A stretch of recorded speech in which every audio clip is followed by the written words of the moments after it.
Hey guys, Jordan here. In this video, I'm going to talk about the best speed light for real estate photography.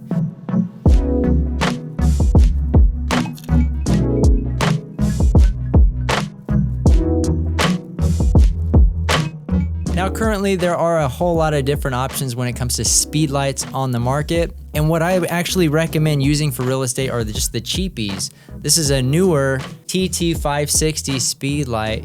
And the reason why these are good for real estate photography, actually before these we actually used Young Now. We've used a whole lot of them, but they're all in the cheap range of things. So you're looking for a flash that just has that middle pin right there at the bottom, and any cheap one should do. Now with just that single pin, your flash isn't really communicating back and forth with your camera, but it is just triggering when you want it to trigger. When shooting real estate photography is bracketed shots where it automatically takes a 0, -3 or +3 or whatever your settings are, but it'll automatically trigger on multiple exposures at once. If you're using one of these higher end, nicer flashes, especially with a Sony camera, I'm talking about Sony's, I don't know if that may apply to other cameras as well, but it'll only trigger on a single exposure each time. So you're having to hit the shutter button 3 times for every shot, which is super annoying when you're shooting real estate photography and you're trying to get through a property relatively quickly. So look for the ones without these pins if you're just getting started in real estate. Now, if you are doing single exposure shots, then feel free to use these.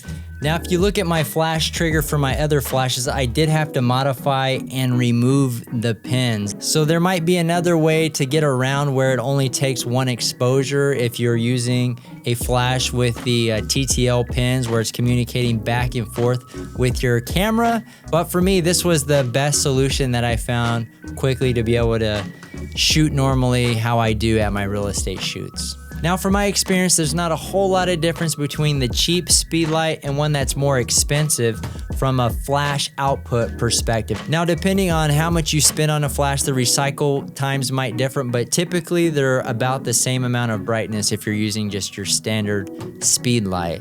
All right, guys, that's going to do it for this video. If you guys have any additional questions, feel free to leave them in the comment section below. If you got value out of this video, make sure to like and consider subscribing to our channel as we consistently put out content just like this. If you're interested in learning more about the real estate media business, you can check out our free 1-hour training. The link is in the description, and we'll see you guys on the next one.